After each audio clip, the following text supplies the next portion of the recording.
Hey guys, it's John with Geek Beat, and today we are going to unbox the Thecus 8810 UG Rackmount NAS.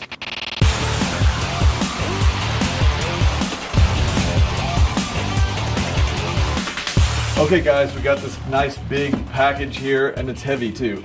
Ugh.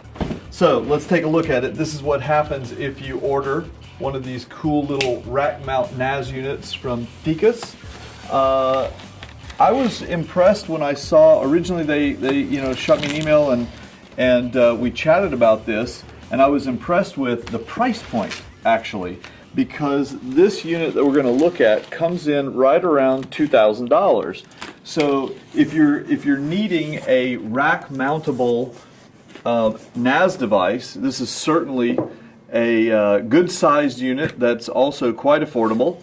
We'll turn this around so you can see a little bit here what we got going on, but it tells you right on the box one thing that's really very important: 10 gig E included. So that's a big deal at this price point. So a lot of networks can't necessarily handle a 10 gig E device, but you can start. We're starting to see switches that'll go for even maybe like $500 for a 24 port gigabit Ethernet one that has a couple of 10 gig E ports on it. So what you could do is plug in your NAS device on a 10 gig E port, and then all the other devices, nothing will ever be starved for getting as much bandwidth as it needs from a unit like this. So here is the inside of this box. I'm probably going to have to pull it down in a minute. 2 power cables. I think we know what that means. This should have dual power redundancy, which would be nice. We've got an Ethernet cable in here. We've got a bunch of screws, which I'm assuming are for mounting drives, some paperwork, etc. What do we have here? I'm guessing that these are rails. Let's see. Open these bad boys up.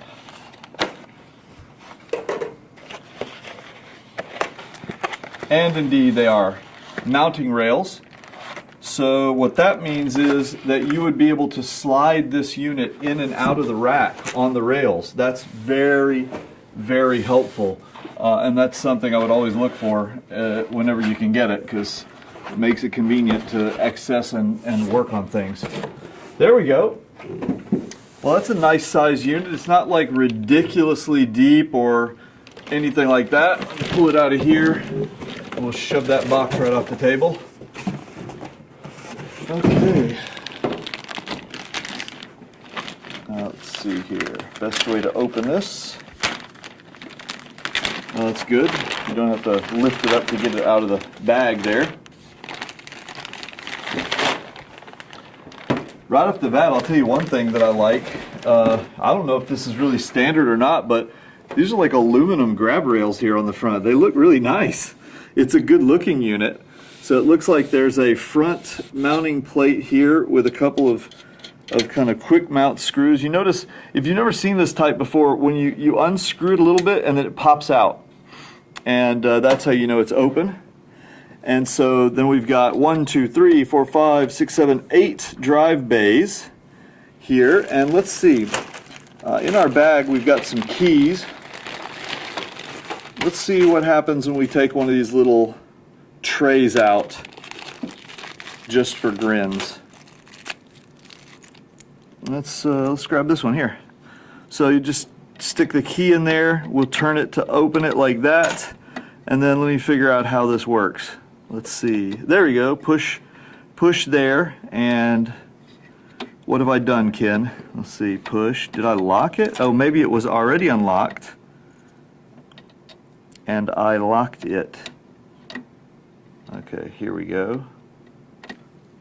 It's hard to do when you're not looking directly at it. There we go. Push. Oh, there we go. Okay, so it was unlocked. Slide that out. So that's where we'll mount our 3.5-inch drives. I'm sure you could use an adapter and stick 2.5-inch SSDs in there as well. And it will just slide back in there and plug in. So that's good. It's got a nice little display here on the front. Looks like we've got some buttons, Ken. Any idea what these buttons will be? It looks like maybe for manipulating the menu here. Up, down, return, escape, I'm guessing. Over here on the front, we've got a couple of USB ports. And it looks like maybe some reset buttons and maybe a power button. All good.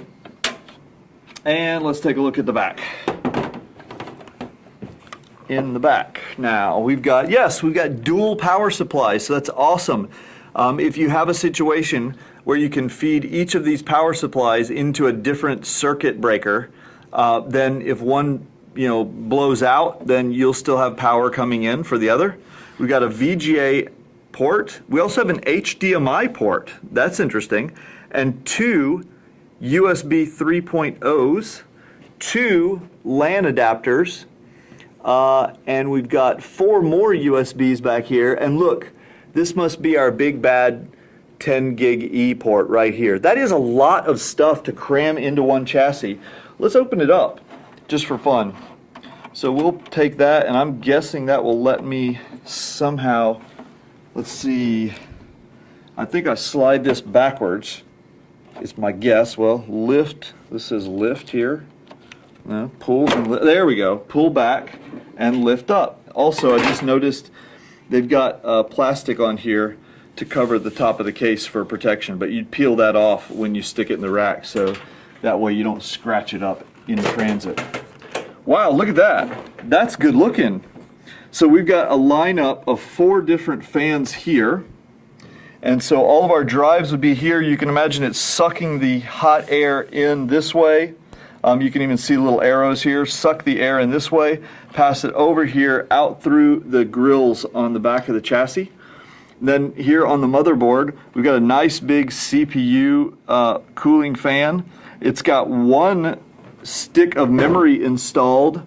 I'm looking at it. It looks like it's a 4 gig stick of DDR3 1600, and look, there's 3 other slots, so you could really load this thing up with a bunch more RAM. And other than that, it looks like a fairly standard motherboard to me. We've got a little riser card here where that 10 gig E adapter plugs in, and we've got a nice big dual power supply situation going on there. So it's a clean chassis, it's good size. I'm looking forward to plugging stuff in on it. And of course the other thing that we want to take a look at is the operating system that they've got installed and all the apps and what kind of things you can use it for in a small medium business environment. So that's your first look at this bad boy. We're going to get it racked up. Ken over here is going to go crazy with it, and we'll do a full-on review and let you guys know how it goes. So thumbs up on YouTube, keep following along, geekbeat.tv, and we're out of here.